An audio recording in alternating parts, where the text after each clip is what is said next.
Hello everybody, this is Stephen Howson. This is Full Time Devils. I'm not at Old Trafford, I am not on a chair, but this is the full-time review. And Manchester United have removed the shackles of sixth place. We are no longer sixth. We have said so long, see you later. Arsenal, you can take it over now. We've kept it warm for you. For over 100 days, Manchester United have finally moved off that sixth place. And I've seen people in the comments saying, why are we celebrating fifth?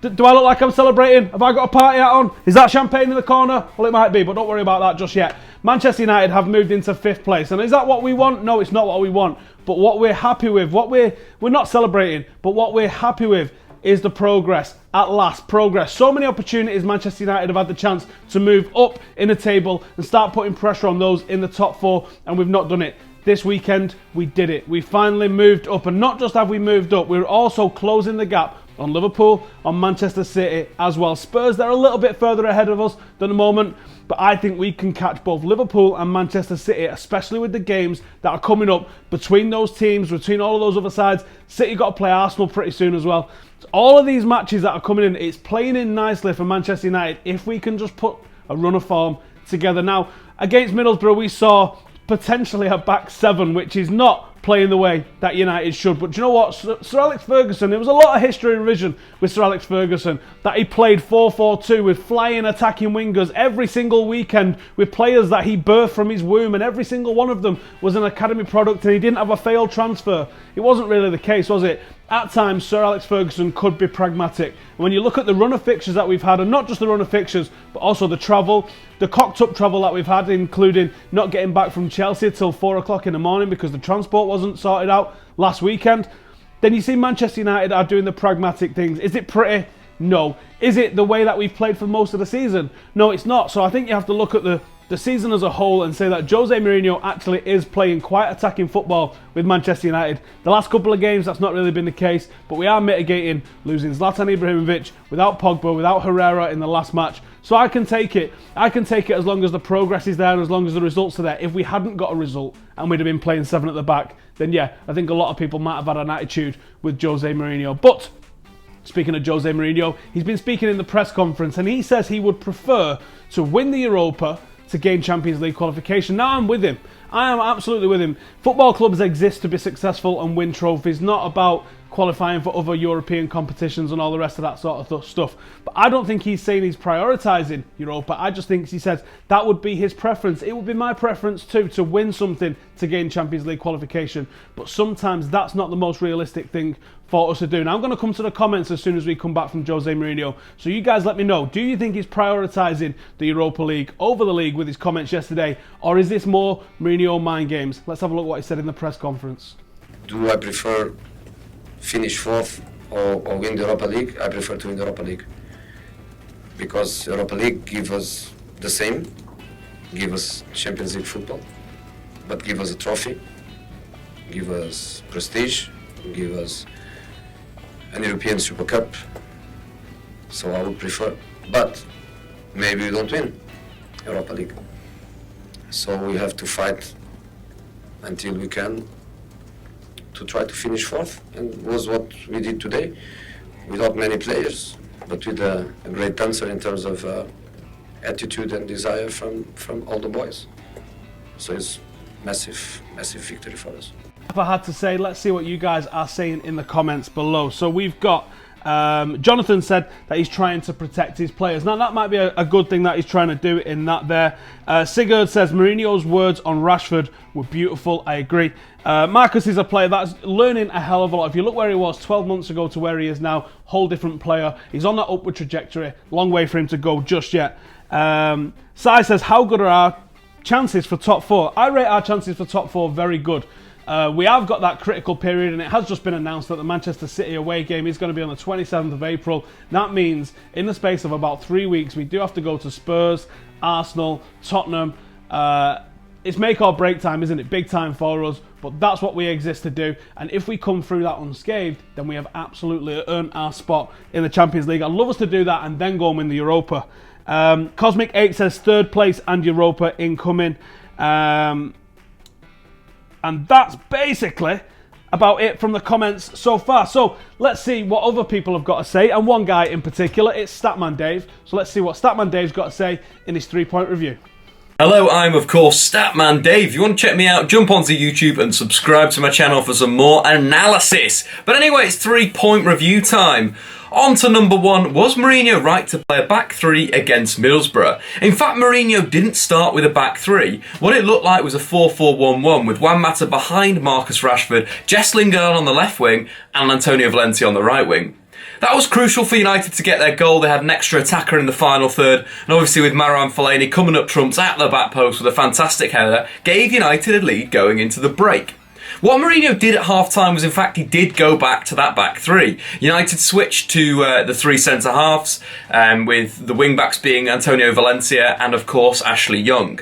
What that gave United was a great defensive platform. As Middlesbrough were chasing the game, Gaston Ramirez was getting a lot closer to Negredo, and they were almost playing as with 2 strikers, Middlesbrough, for the first 60 minutes of the game. So United switching to a back 3 gave them an extra man at the back, defensively making them a lot more tighter, a lot more sound. But also on the counter-attack, this 3-4-3 is absolutely explosive. We've seen what Chelsea have done with it in the Premier League this season, and we saw that with Jess Lingard, Juan Mata and Marcus Rashford on the counter-attack. So I think it was a positive change from Mourinho. It was a defensive change, but it was a defensive change that made sense. And obviously with Gisted coming on, joining Negredo up front, Borough going to a traditional 4-4-2, having that extra centre-back got United the win and pushed United across the line, but it was also that ability to counter-attack. Moving on to the counter-attackers, of course, it was Jess Lingard who had a fantastic game against Middlesbrough. He was really good in terms of his awareness off the ball to get the counter-attack started. It was that, it's sort of like, picking up the ball in those central areas at number 10, but drifting from a wide area inside to pick up the ball. Number of breaks were started by Jess Lingard, created a great chance for Marcus Rashford. Rashford potentially should have squared it back to Lingard to finish, but it didn't happen. But his goal he took so well, driving through the centre of the pitch, and instead of passing to his teammate, he went for goal by himself and pinged the ball into the top of the corner. Absolutely fantastic goal, but Jess Lingard, what a performance. He completed more passes in the final third than any other Manchester United player. In fact, double the amount that any other player. Jess Lingard managed 16. The next player, 8. Incredible stuff from Jess Lingard. And let's finish off with a bit of Marcus Rashford talk, because it was a little bit frustrating from Marcus Rashford. I thought he did very well against his opponent. In the first half, he completed 4 dribbles, completely kept on getting that inside channel, in the inside sort of left channel, kept on attacking that space. But his decision making when he beaten his man was quite poor for me. The chance that he had following the first Jess Lingard through ball that he opened his body up and side-footed, and Victor Valdez made a cracking save. For me, potentially, you've got to go for the near post for blast. He did the same thing against Chelsea, and again, the keeper came up, Courtois with a really good save. Potentially needs to work on that a little bit. There were other moments where he played the wrong pass, where he tried to drop it back to Jess Lingard. That was a great option to play Juan Mata in and so forth. And then the back heel, when Antonio Valencia was in acres of space, I don't know what he was doing then. But anyway, he's a young player. It was a positive performance. Thought he played well. But attacking wise, with the ball at his feet, positive. A very different option to what Zlatan Ibrahimovic can offer Manchester United. But anyway, that's it for the 3-point review today. If you want to check me out again, jump onto YouTube, Statman Dave, of course. Over and out. Back to you. Thanks, Dave. Thank you for that. And if you want to subscribe to Dave, then hit the description below and find out exactly how you can do that. And from one YouTuber to some more YouTubers, let's see what all the lads in United on YouTube have got to say. Hello, full-time Devils. Simon Preston here again from Reggae Boys Commentary. Manchester United have moved into 5th position after beating Middlesbrough. 3 key points here as well. 3 different scores, 3 goals, 3 precious points for United, registering our 600th win in Premiership history. We couldn't start our best 11 due to injuries and suspensions, but this group stuck together. And as Jose Mourinho said, this group is united. We stuck together and we got the victory. Man United played so well. Jesse Lingard was brilliant. He was quick with the pace of the ball. Marcus Rashford was good, but quite unlucky during the day. Fellaini was good. Carrick was good. Ashley Young put in a great assist for a Marouane Fellaini goal. And Jesse Lingard getting himself a really great goal in the second half. And now, when we get back from the international break, we have West Brom, Everton and Sunderland. That's 9 points that we desperately need. But it's really positive to see that some of these fringe players have stepped up to the mark in this game. Okay, it was against the lesser opposition in Middlesbrough, one of the worst teams in the Premier League, but really pleased that Manchester United have got through this. 3 at the back, not so sure. And Bailly especially, in the first half, he was playing much more of a libero role, to be fair. I think everyone knows what a libero is. Liverpool and Arsenal have dropped points this weekend, so it's looking a lot more positive in that race for the top 4 positions. Come on, United, we can do this. Let's get behind the team, and the wins are coming slowly but surely. all-round team was good performance, solid defense, solid game. Strong team, keep fighting to the end. Good game, lad. Going to the international break now in positive mood. See you next time. Thank you to all those guys that got involved in United on YouTube. Please go and give them a subscribe and show them your appreciation for them getting involved in this video. And if you want to find out how you can get involved in this video as well, hit the description, find out exactly how to do that, and send us a short match review after the next game, which isn't until West Brom. But I'm going to get into the comments and I'm going to see what you guys are saying. Hamza says, who else is watching this in school? Obviously, Full-Time Devils and Manchester United is part of any well-rounded education. So if you are, make sure you're taking notes and not just watching and ignoring what's being said. So Connor says, the level of competition in the Europa League is lower, but if we can't afford to not put all our baskets or eggs in that basket or winning the Europa League because one bad performance means we are out. I completely agree on that. The margin for error is so small in a cup competition and it's a lot larger in a league format. I think you've got to push in both until the very end of the season and then just see what happens. I think if you stop concentrating on one, you're really going to fall in the other one.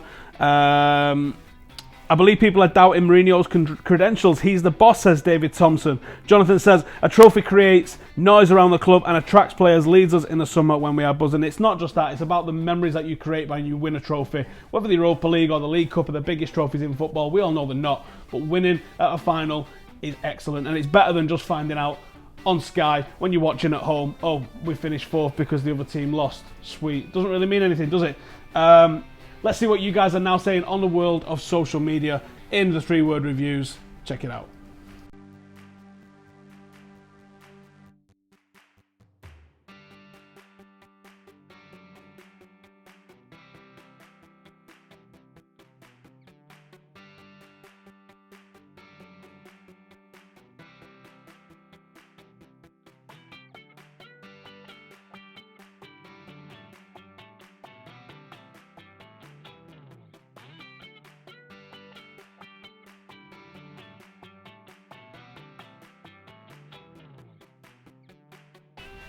Thank you to everybody who got involved sending us a 3-word review. If you want to get involved next time, just keep an eye out on social media and then reply to those posts with your 3-word reviews, and then you might be featured on this very video. So we haven't got a game now until West Brom because of the international break. I believe it's 11 days. April Fool's Day is the next time we're back against West Brom. We're going to try some new stuff while we've got this little bit of time and a little bit of a break where there's not 75 single matches a week for us to go and attend. So you guys let us know in the comments what you want to see us do over the international break. Is there anything that you'd like to see us try out? Anything that we've not done that you would like to see us do?